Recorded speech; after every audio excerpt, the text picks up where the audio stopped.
Hola, muy buenos días a todos los Buenos días. asistentes. Vamos a esperar tal vez un minuto a que se sumen a lo mejor algunas personas más.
Si gustan, podemos empezar la sesión de este tercer webinar llamado enfocado en la gestión de datos de investigación en arquitectura. Le doy la más cordial bienvenida a cada uno de los asistentes a esta sesión, en la cual hemos invitado a Victoria Correa, que nos acompaña desde la Universidad de Santiago de Chile. Y antes de empezar, queremos también que la directora de este proyecto, la directora de investigación y de creación artística, y quien está liderando esta iniciativa, nos pueda dar también algunas palabras de saludo. Gracias, Jocelyn. Buenos días a todos y todas. Yo, bastante breve. Primero saludarlos a todas y todas y agradecer a María Victoria, ¿no? Por acompañarnos, tener digamos, este espacio con nosotros en esta presentación novedosa. Estamos muy expectantes de tu presentación, María Victoria, porque para nosotros en el contexto del desarrollo de este proyecto de ciencia abierta, queremos bajar, obviamente, a toda nuestra comunidad académica, investigadora, investigadores, pero también con foco en las disciplinas, ¿cierto? Que alberga nuestra universidad. Entonces, obviamente, nuestra Facultad de Arquitectura, Construcción y Diseño, bueno, y obviamente todos los que nos acompañan también de otras facultades, todo lo que tenga que ver con gestión de datos, ¿cierto? Con principios de ciencia abierta es tremendamente relevante y nutritivo. Así que yo solamente eso. Agradecerles a todos también los colegas y colegas todas, que nos acompañan y bueno, esperamos que sea una jornada muy nutritiva para todos. Gracias. Muchas Muchísimas gracias, gracias. Ujú. Muchas gracias, Claudia. Bueno, y solamente antes de comenzar, digamos, digamos, la invitada acá de esta sesión, solamente quería recordarles que nosotros hemos durante el año planificado varios webinars y actividades de capacitación para dar a conocer los conceptos de ciencia abierta, acceso abierto y la gestión de datos de investigación, que constituye un desafío importante porque básicamente esto se trata también de cambiar la cultura, de cambiar ciertas prácticas que nos van a ayudar a mejorar, a visibilizar resultados, a mejorar los impactos también de las investigaciones y una serie de otros beneficios que vamos a ir descubriendo a lo largo de este ciclo de capacitaciones. Entonces, también lo que buscamos, ¿no es cierto?, también es generar un espacio de reflexión de estos conceptos, de estas prácticas, y dar a conocer herramientas también, herramientas que están a disposición de la comunidad de investigadores y que obviamente también tenemos que ir creando estas herramientas para ir avanzando. Esto no es un camino que uno pueda decir, digamos, mira, al finalizar el proyecto vamos a terminar todo lo que tenemos que hacer, al contrario, sino que el proyecto que estamos ejecutando a través de Inesencia Abierta va a sentar una base sobre la cual poder construir estas prácticas, ¿ya? Así que esperamos también tener un crecimiento gradual, paulatino de esto, pero sin duda es muy importante que al menos ya tengamos un concepto, ya un conocimiento general de estas prácticas, ¿no es cierto?, que involucra y cómo impacta también el trabajo de la investigación. Entonces también, para más que nada recordar, la próxima semana, en este mismo horario, este mismo día jueves, vamos a tener también un taller práctico de gestión de datos de investigación enfocado también en los investigadores de la universidad. Entonces ahora voy a presentar a nuestra invitada y obviamente agradecerle su disponibilidad para acompañarnos en la sesión de hoy, ya que obviamente en la universidad una de las áreas importantes que tenemos de investigación, obviamente es la arquitectura, diseño, como decía nuestra directora. Entonces, María Victoria es arquitecta, es doctora en conservación de bienes arquitectónicos de la Facultad de Arquitectura y Ambiente Construido de la Universidad de Santiago de Chile, que nos va hoy día a contar su experiencia que ha tenido sobre la gestión de datos de investigación en su área en sus líneas de investigación. Entonces, para partir, Victoria, también, por favor, cuéntanos acerca de los temas que estás abordando de investigación para que también el público asistente te pueda conocer un poco más. Bueno, muchísimas gracias por esta invitación. Eh, para nosotros también es bien interesante poder compartir este proceso de ciencia abierta que fue una novedad, incluir esta manera de trabajar en investigación.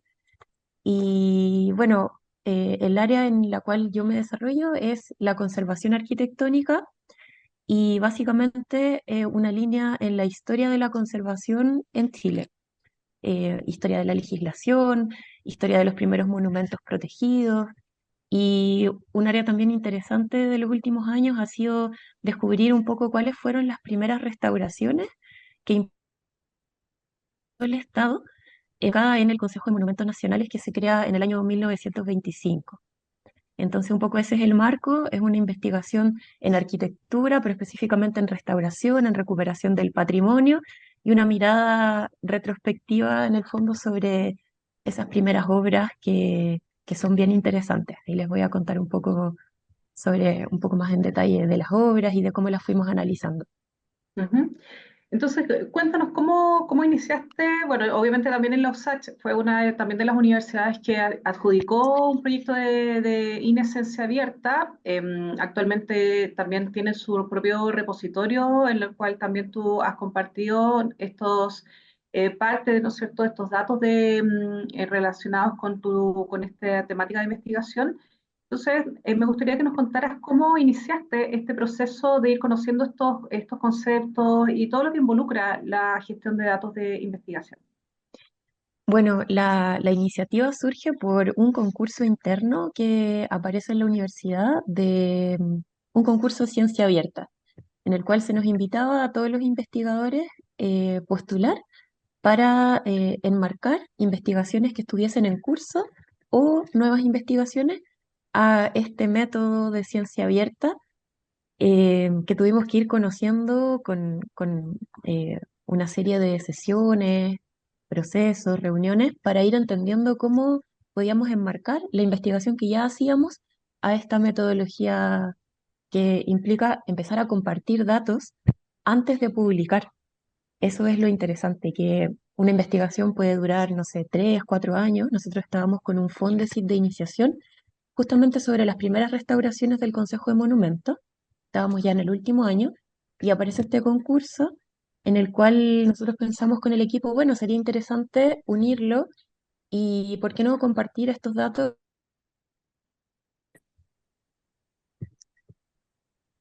Exacto. Y cuéntanos cómo exactamente, bueno, estaba el contexto de la investigación, se generó también este concurso en la Vicerrectoría de Investigación también en USACH, y cómo fue el inicio. ¿Hubo algunos talleres, actividades? ¿Cuáles fueron los primeros conceptos tal vez que fueron abordando para poder de alguna manera, y esa es parte del desafío, tal vez muchos de los que están acá asistiendo tienen investigaciones en camino, entonces, claro, involucra un trabajo, el hecho de ya tener un proyecto tal vez andando y cómo esto se va calzando ya con las prácticas de esta gestión de datos para, como dices tú, lograr que estos datos sean compartidos, publicados, eventualmente antes de una investigación o eventualmente bajo ciertos contextos también luego de ya finalizado el proyecto también. Claro, bueno, nosotros teníamos este Fondesit que estábamos por concluir en el último año y lo que hicimos fue postular un proyecto de ciencia abierta enmarcado en este Fondesit, pero que nos dio la posibilidad también de ampliar un poco la investigación. Realizamos, por ejemplo, el Fondesit trataba sobre las primeras obras de restauración del Consejo de Monumentos que parten en el año 1950. Estábamos analizando una campaña de restauraciones que se dio entre el 50 y el 54 y vimos con este proyecto de ciencia abierta la oportunidad de ampliar un poco esta, siempre en el marco de la historia de la conservación, y postulamos para investigar los primeros monumentos protegidos y restaurados en ese arco temporal, de 1925 al 54. Entonces, para nosotros fue también una oportunidad de poder profundizar la línea, enriquecerla, y con el apoyo del equipo de ciencia abierta de la USACH pudimos ir de a poco, ir aprendiendo a generar estos documentos que posteriormente iban a ser publicados en esta plataforma. Entonces, bueno, la universidad organizó una serie de desayunos en que se nos invitó a compartir, a escuchar un poco qué lo que era la ciencia abierta, porque nosotros no conocíamos qué significaba este concepto un poco más profundo, por qué es importante compartir tus datos de investigación antes de publicar un artículo, porque el impacto puede ser mucho antes de tener un artículo cerrado, que todos sabemos que se demora mucho el proceso de revisión, de evaluación.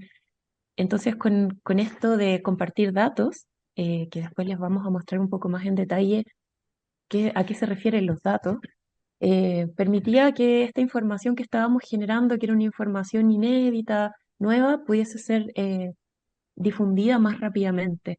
Entonces, en eso fue importante este ciclo de desayunos que se nos invitó en el equipo de ciencia abierta para ir generando esta set de datos que son básicamente documentos de Word, documentos de Excel y un plan de gestión de datos que un poco explica los datos que se suben a la plataforma. Básicamente con esa guía nosotros también nos enriquecimos con nuevos instrumentos para que nuestras próximas investigaciones también puedan tomar este método que nos permite también ordenarnos. Eso fue súper bueno. Pudimos ordenar los datos que estaban un poco dispersos, quizás en apuntes, en documentos más no tan preparados para ser publicados. Nos sirvió para ordenarnos y formatear mejor esos documentos que se ponían a disposición para la comunidad de investigadores que pueden acceder. Ujú.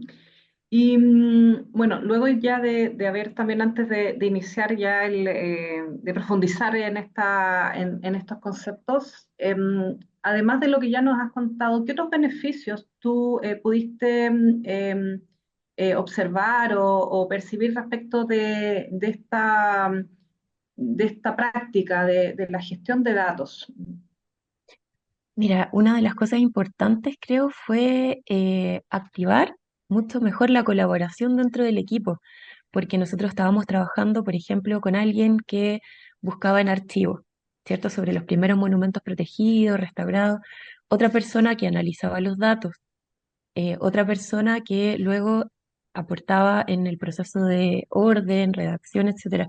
Entonces, con este proyecto, nosotros pudimos generar una colaboración con mucha más sinergia, porque en el plan de gestión hay una persona encargada, ¿cierto?, de ciertas etapas y hay muchos procesos de revisión para que justamente este set de datos quede a disposición más rápidamente y pasa por muchos procesos de verificación, de correcciones. Nos pudimos dar cuenta que había algunos detalles, por ejemplo, algún año que nos habíamos equivocado en tipear, que luego lo revisaba una persona, una segunda persona, y así los datos quedan mucho más ordenados antes de pasar al artículo, que en general uno revisa el artículo, lo revisa y ahí se da cuenta de detalles. Este proceso nos permitió trabajar con una sinergia mucho más de colaboración antes de llegar al artículo, que es la etapa final del proyecto. Ujú. De alguna manera también contribuyó, claro, a mejorar la calidad de los datos que finalmente constituyen la base también de la publicación. Exacto, sí. La calidad creo que, porque es una, como se publica antes, se revisa antes y hay más tiempo para darse cuenta. De hecho, nos dimos cuenta de algún detalle, entonces subimos un nuevo documento a la plataforma, nosotros mismos lo revisábamos, nos dábamos cuenta que había que corregir algo y luego lo podíamos editar a Exacto. continuación. Claro, y mencionaste el plan de gestión de datos. ¿Ya? El plan de gestión de datos, tal vez si quieres tú misma no puedes contar en qué consiste y por qué es importante. ¿Ya? Antes de eso, uno puede mencionar también que la gestión de datos de investigación es un ciclo, ¿ya? Que parte antes de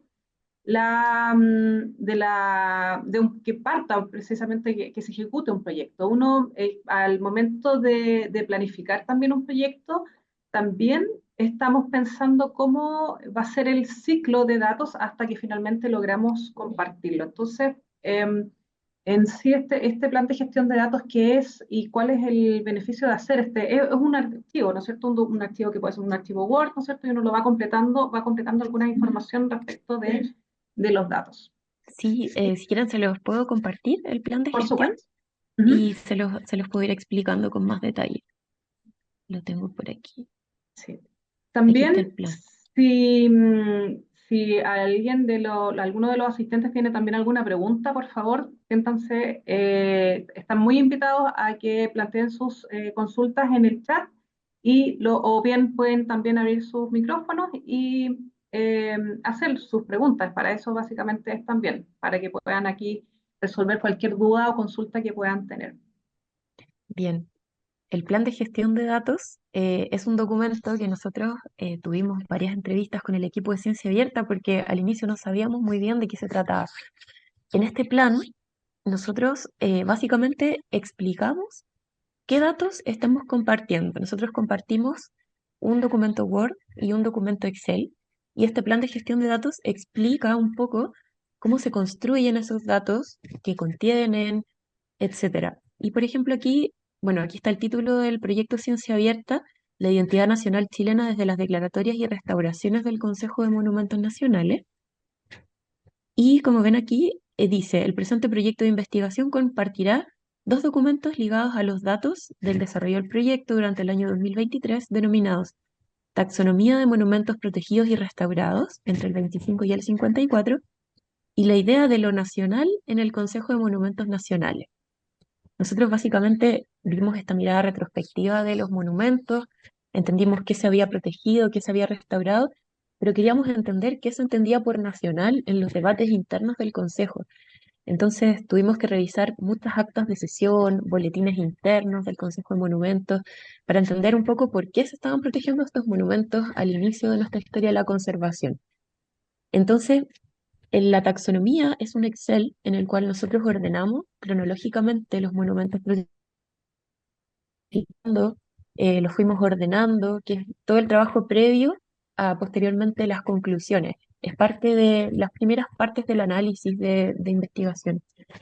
Y el segundo documento, la idea de lo nacional, básicamente son extractos, son citas. Entonces, por eso son datos. Todavía no tiene un trabajo más allá de identificar textos que posteriormente nos pueden servir para entender, para sacar más conclusiones. Entonces, bueno, este es el plan de gestión. Aquí se explica la taxonomía, están las fuentes de donde nosotros tomamos la información que compone este Excel. Y lo mismo para el otro documento. La idea de lo nacional es una recopilación de citas relevantes, extraídas de informes, actas, boletines internos.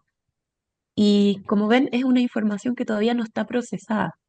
Quizás en el área de ciencias es más fácil entenderlo cuando un investigador toma muestras, tiene datos duros.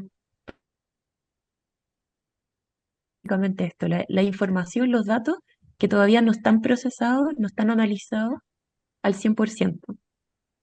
Entonces aquí se preguntaba qué tipo de datos, qué formato, qué volumen tienen y cómo lo fuimos analizando. Entonces, monumentos protegidos, monumentos restaurados, la función de los monumentos, la época de construcción, la ubicación, la década de declaratoria, la motivación de la protección, que era un poco lo más importante que queríamos saber, por qué estos monumentos y no otros habían señalado el inicio de la conservación en Chile.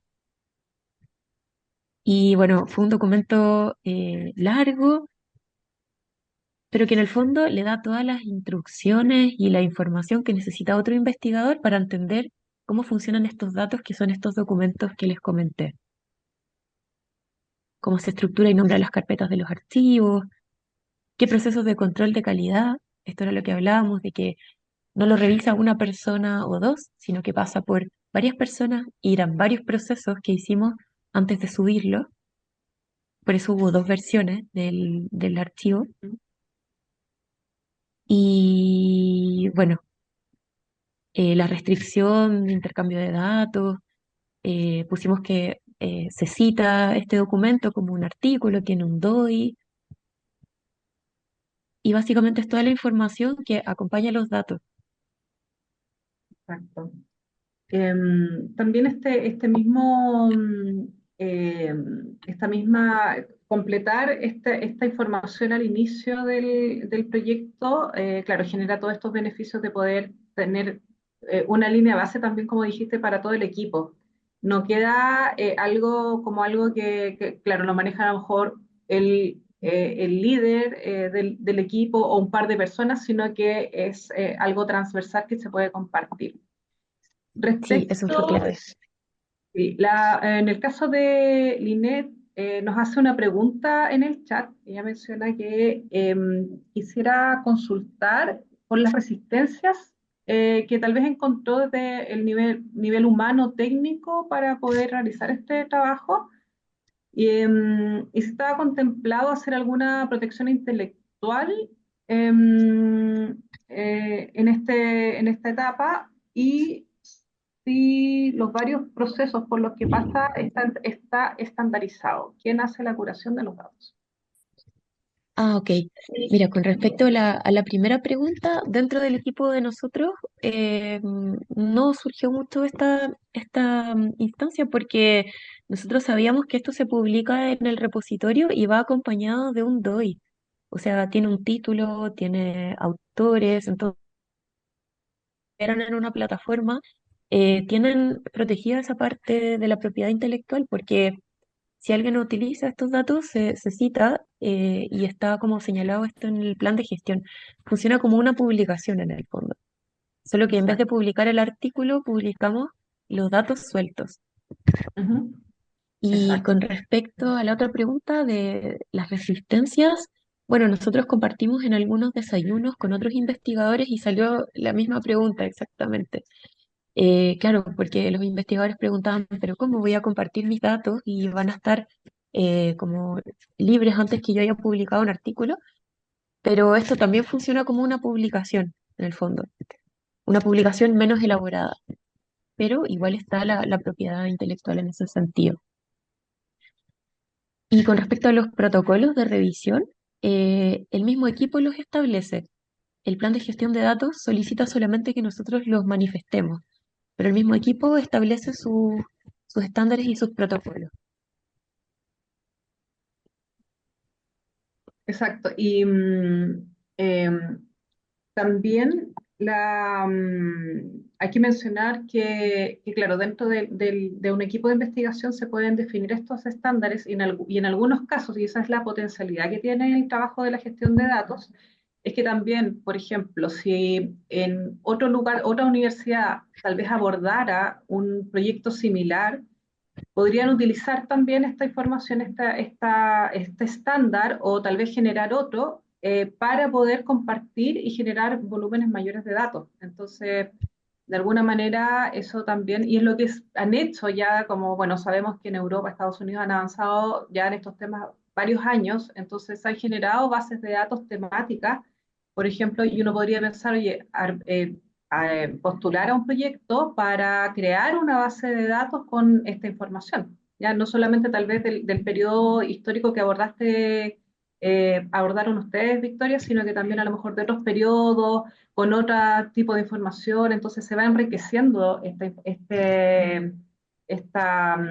investigación que ustedes están realizando. No, exacto, porque además esto permite que la investigación avance más rápido, porque si nosotros ponemos a disposición antes la información, otros equipos tienen acceso a esa información y como dices tú, sería súper interesante poder tener una plataforma en que todos compartieran esa información eh, y se pudiese generar colaborativamente un avance más rápido del conocimiento. Ujú. Porque nosotros, bueno, justo lo conversábamos antes de iniciar esta sesión, al revisar la información y la fecha en la cual subimos estos datos, fue septiembre del año pasado. Y nosotros ahora, recién en diciembre, tenemos la fecha en que el artículo de este proyecto va a ser publicado.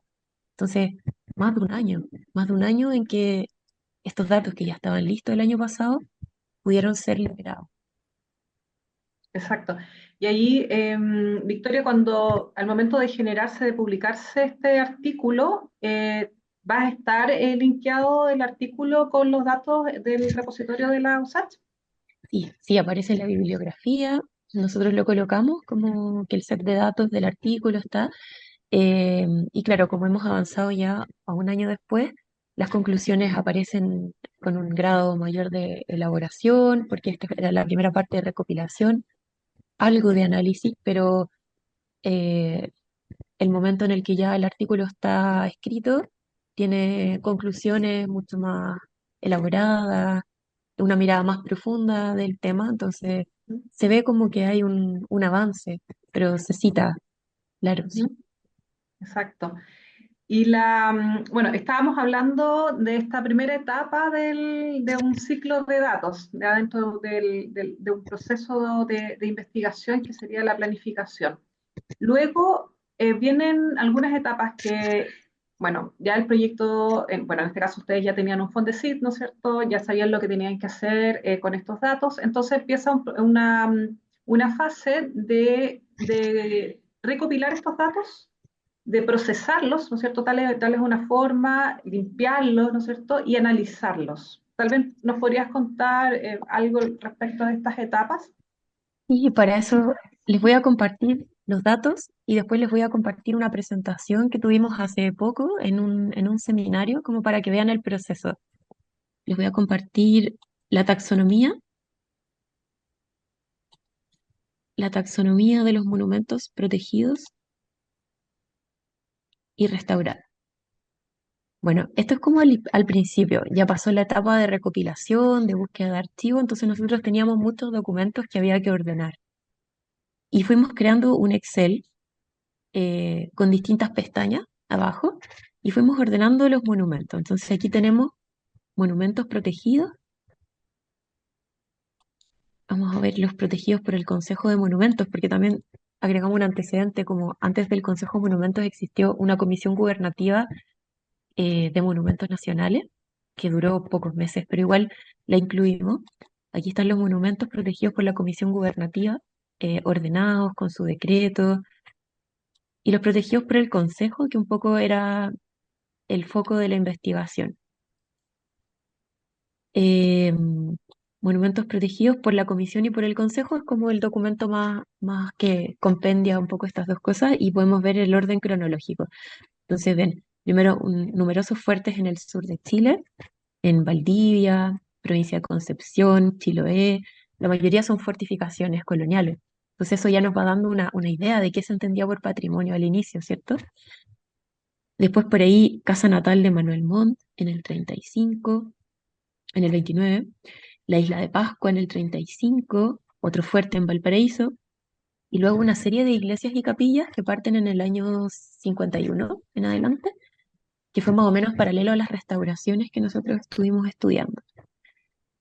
Después se van mezclando algunos otros monumentos de Santiago, importantes como el Palacio de la Moneda, la Catedral, la Iglesia de San Francisco, y esto todo va haciendo como en orden cronológico. Nuestras investigaciones siempre son ordenadas en orden cronológico para tener los datos más claros. Y después fuimos pasando a armar estos cruces, ¿cierto? Monumento protegido, monumento restaurado, y fuimos generando un documento como por temática. Después lo separamos en las restauraciones con los presupuestos en los cuales hubo fondos del Consejo para restaurar, que venían de la Dirección General de Obras Públicas. En realidad el Consejo solicitó los fondos, fue la iniciativa del Consejo, pero los dineros venían de la Dirección General de Obras Públicas. Entonces, bueno, ahí fuimos generando esta serie de datos y lo fuimos agrupando, desagrupando, y esto nos permitió ver la información de manera más ordenada y fuimos llegando ya a algunas clasificaciones. Por ejemplo, se trataba de fortificaciones militares en verde, un edificio de carácter cívico en este color más naranjo, amarillo. Territorial colocamos Isla de Pascua, nos aparecía en medio de todo esto, estas declaratorias, y nos llamaba la atención, pero después les voy a contar un poco las conclusiones que tuvimos al respecto. Eh, Muchos edificios religiosos, como les contaba, la mayor parte de época colonial al principio, y luego se empieza a abrir un poco a edificaciones también más recientes, como la primera locomotora, eh, que está en Copiapó, región de Atacama, que es posterior, y así los fuimos clasificando, tanto los protegidos como los restaurados, y después los clasificamos por antigüedad, ¿cierto? Edificios coloniales, un sitio prehispánico, eh, y aquí las restauraciones, que fue donde más profundizamos en la parte más de análisis de obra, una serie de edificios coloniales también coincide, un sitio prehispánico, que es el Pucará de la Sana, y dos sitios que eran conmemorativos de la Guerra del Pacífico. Entonces, antes de sacar las conclusiones, esta fue nuestra manera de analizar los datos. Les voy a mostrar un poco cómo fue avanzando la investigación y cómo nosotros después estos datos los pudimos ir compartiendo ya con más conclusiones. Esa era la taxonomía. Ujú. Bueno, les voy a mostrar rápidamente también el otro set de datos aquí. La idea acerca de lo nacional en el Consejo. O sea, por una parte tenemos estos monumentos ordenados cronológicamente, con datos un poquito más específicos, y las bases iniciales de la clasificación. Y aquí, por otra parte, los debates internos del Consejo, la información que nos permitía entender el por qué estos monumentos se habían protegido. Y como ven, clasificamos por monumento. Una vez teníamos los casos de estudio claros, sabíamos cuáles eran, cuántos eran. Pudimos ir extrayendo de la documentación histórica, que serán estas fuentes eh, de documentos que revisamos, y básicamente eran citas. Hicimos primero una agrupación de citas, a qué se refería el Consejo de Monumentos con lo nacional en esas épocas. Eh, Y después, monumento por monumento. Entonces fuimos a ver las actas en las cuales se hablaba de los monumentos y fuimos identificando información que nos permitía posteriormente avanzar en la investigación. Entonces, el fuerte de Penco, el fuerte de Niebla, los presupuestos en los cuales se incorporaban. Y así, un documento muy largo, pero que todavía no está trabajado y no está analizado para escribir. Esta es la base para escribir, porque de aquí uno saca las citas y las va relacionando después en un texto más articulado en el fondo, con una Claro. visión ya más de las cosas. Ujú. Les voy a mostrar después.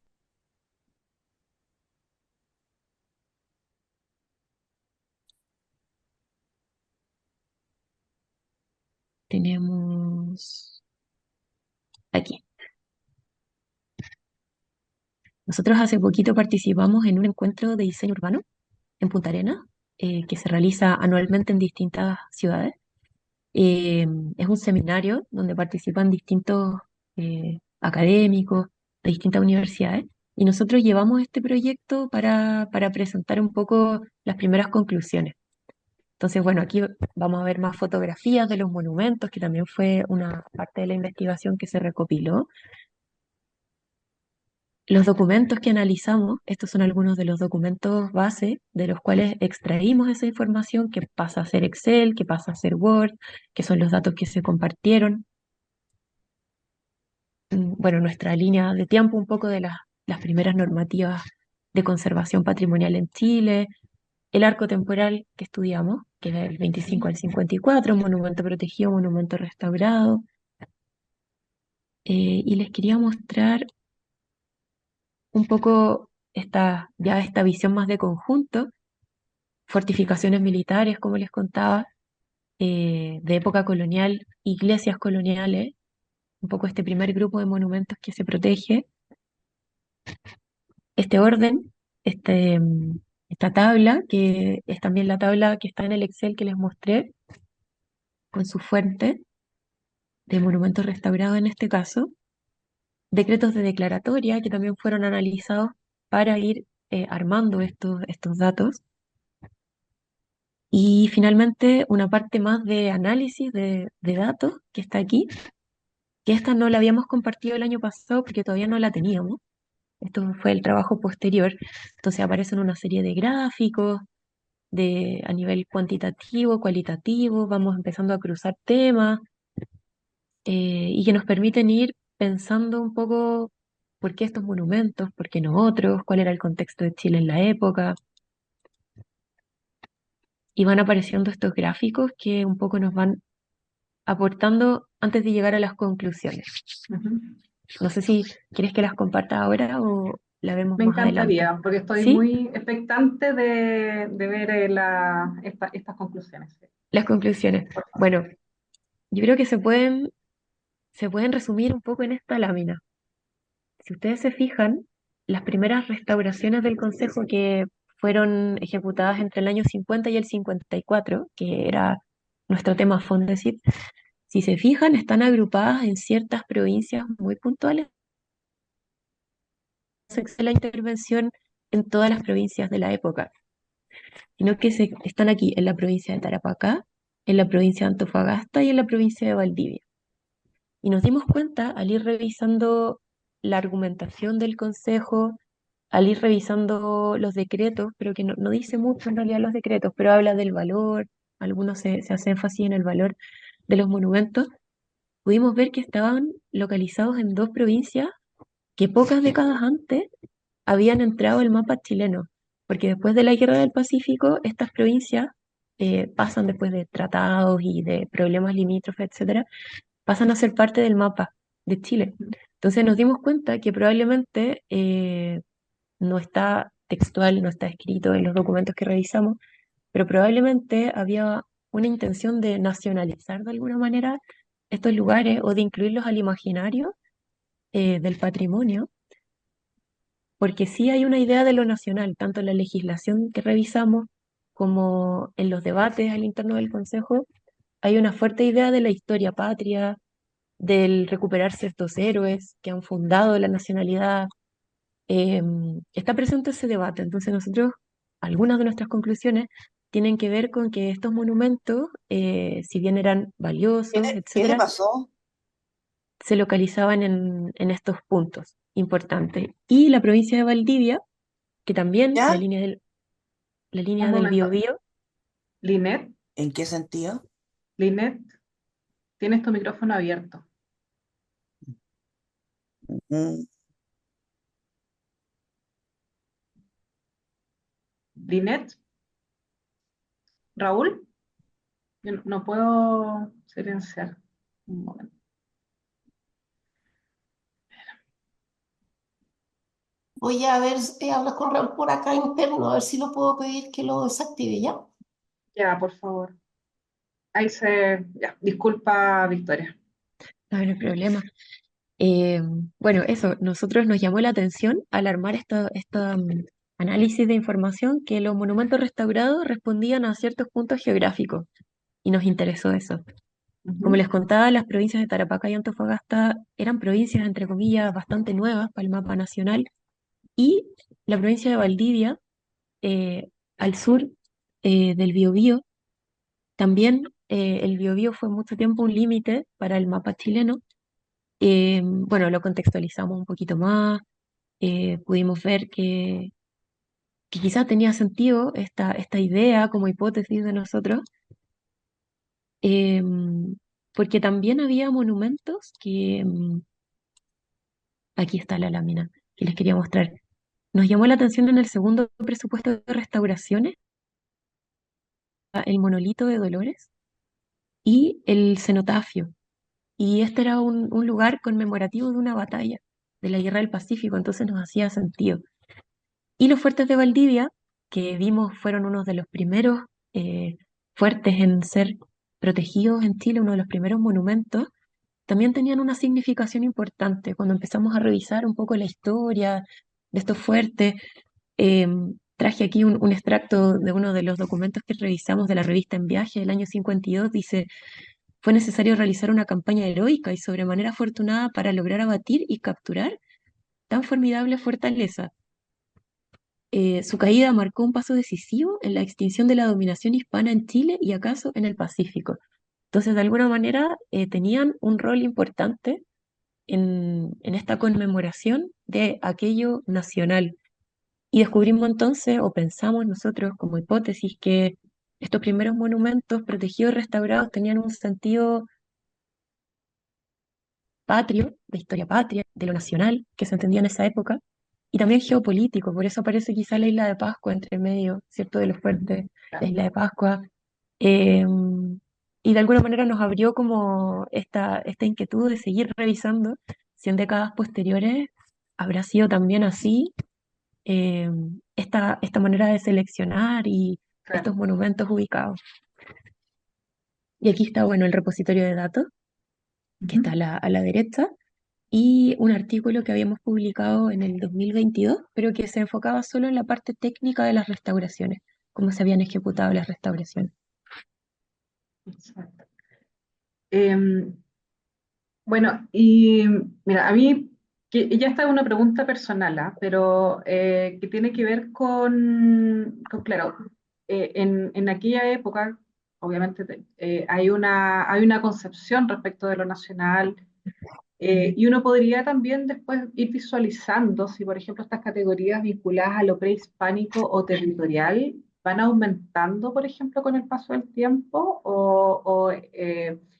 porque pensando, bueno, de hecho la misma región del Biobío que, como dices, tuvo un límite ahí natural respecto, ¿no es cierto?, de las, el pueblo mapuche, por ejemplo, y que uno ve también que estos monumentos de alguna manera nos reflejan, o sea, hay un claro foco hacia lo militar y la iglesia. Y respecto de todo lo que pueblo originario, obviamente eso está muy relegado así como a casos muy puntuales.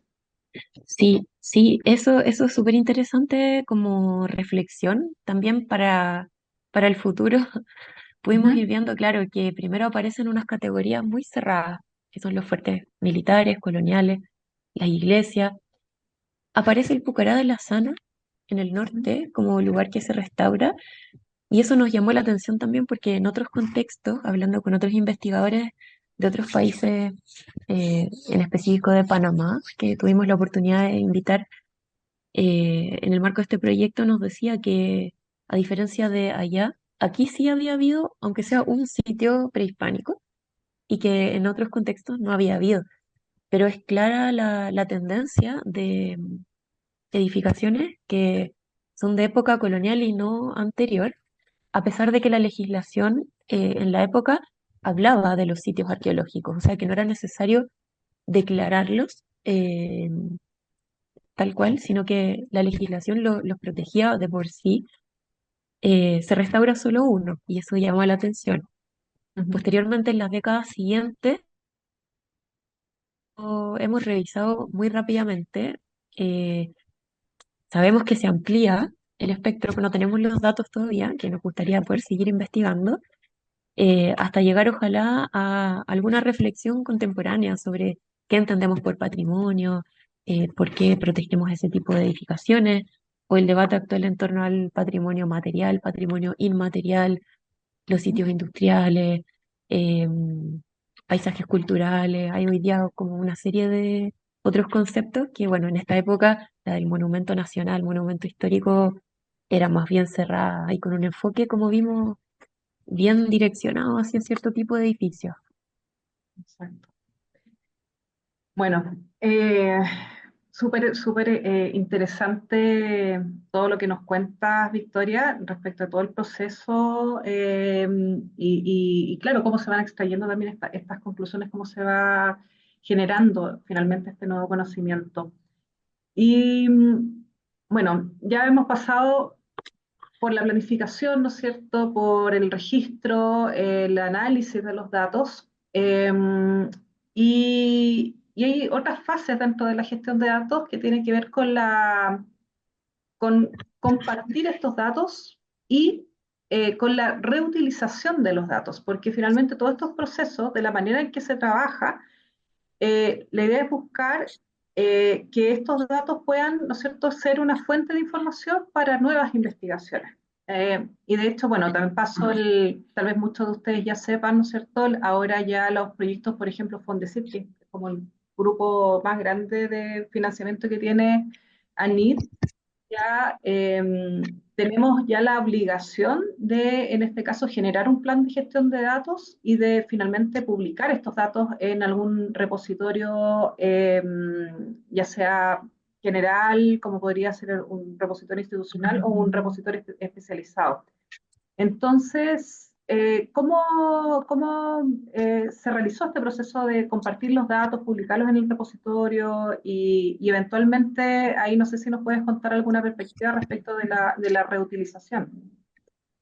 Eh, sí, nosotros cuando publicamos los datos, como en septiembre del año pasado, em, claro, se presentan estos documentos ordenados Ujú. cronológicamente, categorizados, clasificados los monumentos. Entonces eso ahorraría tiempo para alguien que, por ejemplo, quiere estudiar, no sé, los años 60, los años 70, ya tendría como esta base ordenada, no necesita ir a archivo, y siempre es interesante volver a los archivos porque se encuentran muchas cosas nuevas, pero de alguna manera permite que otras trabajen sobre lo que uno ya tiene analizado. Entonces, se pueda construir sobre el conocimiento que ya está generado y que está compartido.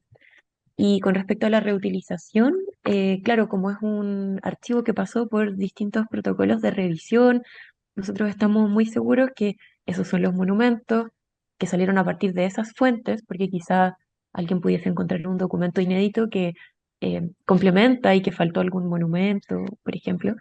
Pero ya de esas dos fuentes que nosotros trabajamos principalmente, serían esos los monumentos que fueron protegidos y restaurados en la época. Entonces se Ujú. puede reproducir el dato porque está revisado. Exacto. Y acá Leonardo Venegas hace una consulta. Menciona si el debate actual está más bien centrado en lo decolonial, en decolonizar, ¿no es cierto? ¿Y en qué sentido este trabajo recoge esta mirada? Ah, mira, en realidad este trabajo tiene una mirada más bien histórica y como retrospectiva. No llegamos a mirar un poco en lo contemporáneo.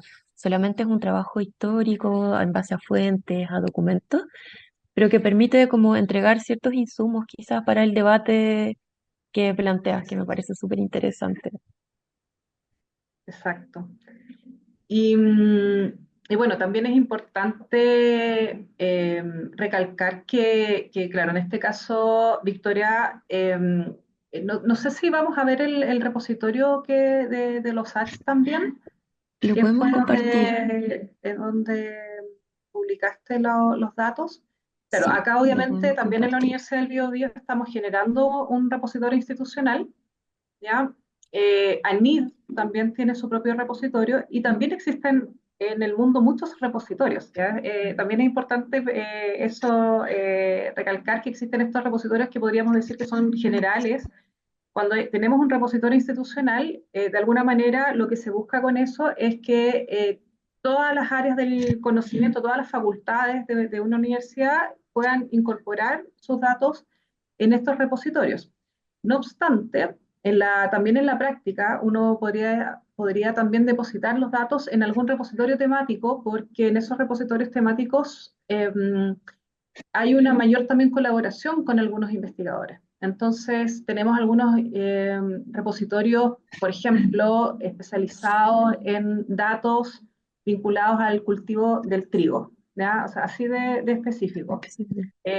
Existen algunos otros que recogen datos genómicos de ciertos tipos de especies. También tenemos los datos, en Chile también existe una base de datos que se llama GBIF, que recoge colecciones biológicas, ¿ya? Entonces, y eso tiene obviamente cierto beneficio de que otros investigadores dentro de la misma área van a poder acceder de manera más rápida a estos datos.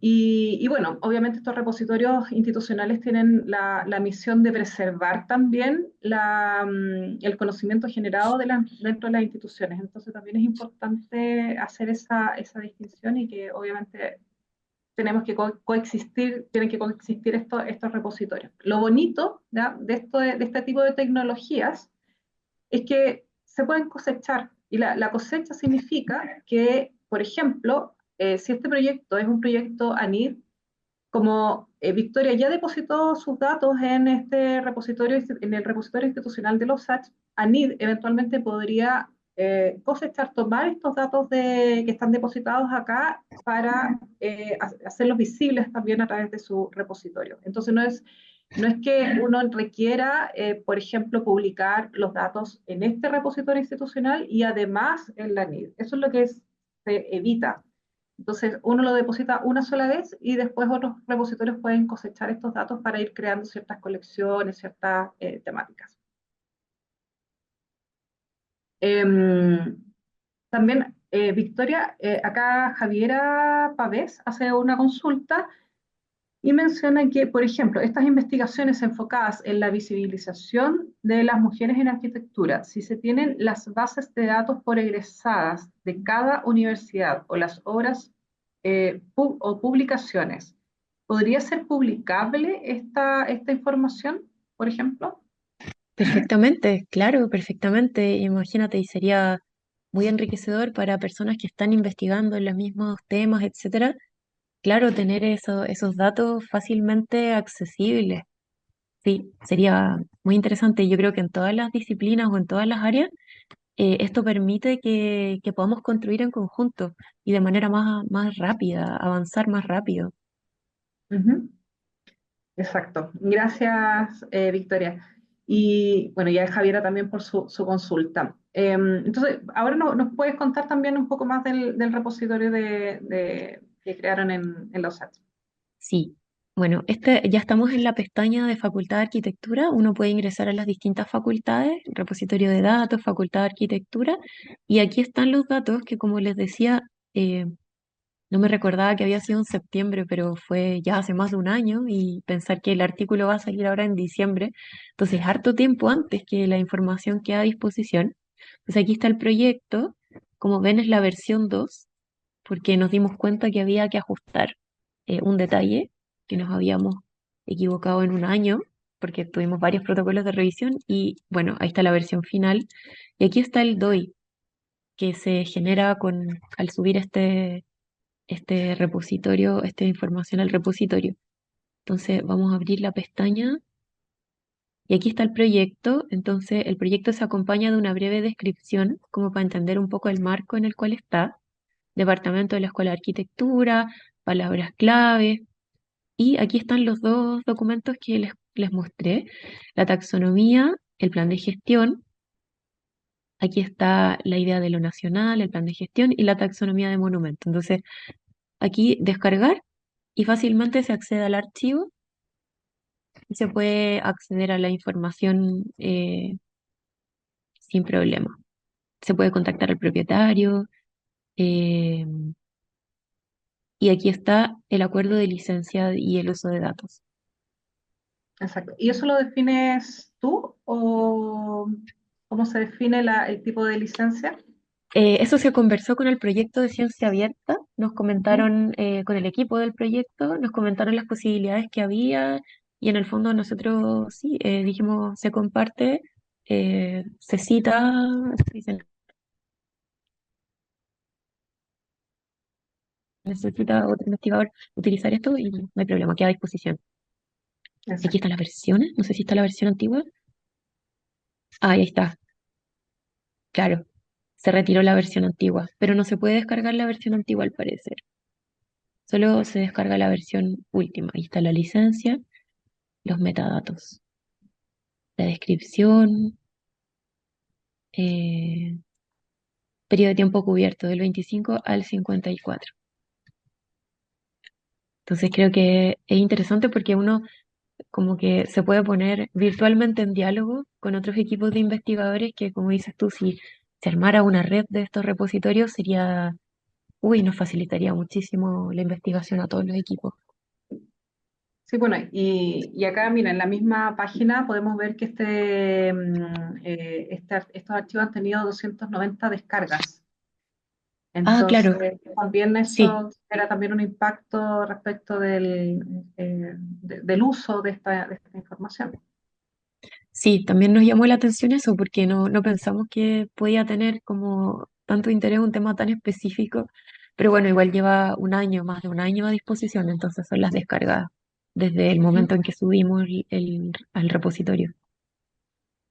Sí. Y Karina Leiva pregunta, ¿cómo es el procedimiento para depositar un set de datos de investigación en la institución? Básicamente hay un link al que uno cliquea, te va pidiendo los datos, como ir rellenando un formulario, y ese formulario se envía al equipo encargado de la base, que son los que deben autorizar la publicación.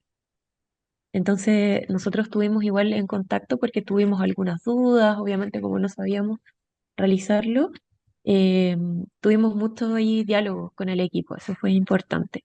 Pero en el fondo uno sube las cosas, sube los artículos, o sea, los documentos, y ellos dan el OK. Y ahí se publica y se genera el DOI. Exacto. ¿Y alguien más tiene alguna consulta para ya ir cerrando esta sesión? Gracias, Karina, también por tu consulta. Bueno, Aquí no yo sé, creo no sé si que se ve, ahí están las demás facultades, no sé si se ve la página, sí. ¿cierto? Facultad de Ingeniería, Arquitectura Tecnológica. En realidad, todos estos set de datos se generaron con el proyecto Ciencia Abierta y ¿Mm? aquí están los resultados. Entonces, por ejemplo, Facultad de Ingeniería, Tecnológica, bueno, y aquí algunas unidades que todavía no han subido, pero que a futuro se espera que vayan enriqueciendo este repositorio. Mira, que ha sido, bueno, ha sido súper interesante conocer una experiencia práctica. Yo creo que cuando estamos iniciando estos procesos, ¿no es cierto? Siempre a lo mejor puede generar dudas respecto de lo práctico, cómo se hace, lo mismo este hecho bueno, de cómo ir recopilando la información, cómo también se va compartiendo y que finalmente tiene varios beneficios. Bueno, ya dijimos ya también que existen varios repositorios en el mundo, ¿ya? También en el ámbito de arquitectura en particular. Hay un consorcio de universidades en Europa que también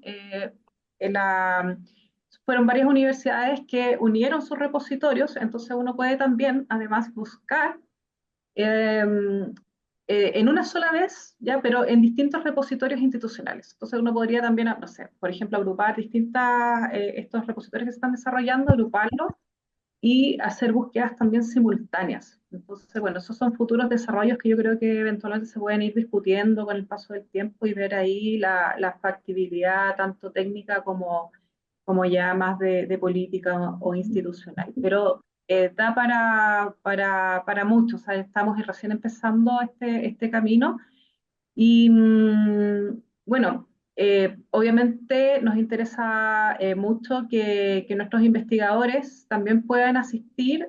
Como ya mencionaba, tenemos un taller la próxima semana, el día jueves, para conocer también estas temáticas que Victoria hoy día nos ha contado, nos ha relatado con este proyecto. Y naturalmente queremos agradecer toda la información que Victoria nos ha proporcionado hoy día. Además, también nos acompaña, que está ahí dentro de las asistentes, Tania Aldunate, que también trabajó, ¿no es cierto?, con Victoria, ha sido la persona que ha estado entregando también las capacitaciones en la USACH. Así que también ahí se va generando una sinergia bien interesante entre las áreas de investigación, más de gestión, y obviamente con los investigadores y las investigadoras. Así que obviamente, bueno, agradecer a los asistentes, agradecer en especial a ti, Victoria, por compartir esta experiencia. Y nos estamos viendo ya durante las próximas semanas. De hecho, quiero publicar, compartir un poco las fechas que tenemos ya agendadas, que las vamos a compartir prontamente, em, respecto de las actividades que vienen ya a fin de año, que tenemos este taller de gestión de datos la próxima semana. Después el viernes 29 de noviembre tenemos, y también Victoria, Tania, que están ahí en representación de los H, invitarlos también a una comunidad de ciencia abierta que se está también generando acá en la o sea, perdón, en la región del Biobío, y vamos a hablar ahí también de la cultura de ciencia abierta, de los Open Peer Review también. Y tenemos también dos interesantes invitados con experiencias respecto de ciencia ciudadana de la Universidad de la Frontera y de la Universidad de Chile también. Así que están todos cordialmente invitados para estas sesiones. Los vamos a convocar con ya las invitaciones y toda esa cosa también más práctica. Y Claudia, no sé si tal vez quieres dar alguna Sí. palabra. Bueno, agradecer todo. Realmente muy interesante tu presentación, María Victoria. Mucho aprendizaje. Y bueno, yo también quiero agradecer a Jocelyn que ha hecho una conducción espectacular y además ella nos ha estado colaborando todo este tiempo y nos trae estos exponentes de alto nivel. Aprovecho a saludar a Tania también, que vi que estaba ahí. Me alegra mucho que esté conectada con nosotros. Y hola Tania, ahí va a prender su cámara, creo. Y bueno, los colegas, hola Tania. Contarles que, bueno, seguimos avanzando en nuestro proyecto institucional de ciencia abierta. Les vamos a ir contando en paralelo también, ¿cierto? Todo este desarrollo que estamos haciendo, nuestro repositorio que ya está muy avanzado también. Nosotros vamos a tener nuestro propio repositorio en la Universidad del Biobío, donde vamos a ir también dejando y poblando, ¿cierto? Este repositorio con todos nuestros trabajos, productividad científica y también de creación, porque nuestro repositorio también va a tener espacio para ello. y esperamos de verdad irnos acercando cada vez más a la comunidad universitaria, académica, y que realmente este tránsito hacia la ciencia abierta sea algo, digamos, efectivo, lo veamos como algo ya integrado a nuestro quehacer académico. Así es que yo reitero la invitación, sigan participando de los webinars, de los talleres. Vamos a tener un seminario internacional ya en marzo a la vuelta. Y bueno, estamos llenos de mucha información, tenemos nuestro sitio web, hay cápsulas educativas, ¿cierto? Informativas, y también todas estas actividades están quedando grabadas. Así es que pueden volver a consultarlas, tomar contacto con el equipo de Ciencia Abierta, ¿cierto? Que está, lo recuerdo, acá está Raúl Muñoz, que es el coordinador del proyecto, ¿cierto? Que está en DICREA. Karina Leiva, que hace un rol importante, Karina, en todo en este quehacer, desafío que tenemos, también nos ayuda a conectarnos con las otras redes de ciencia abierta fuera de la universidad.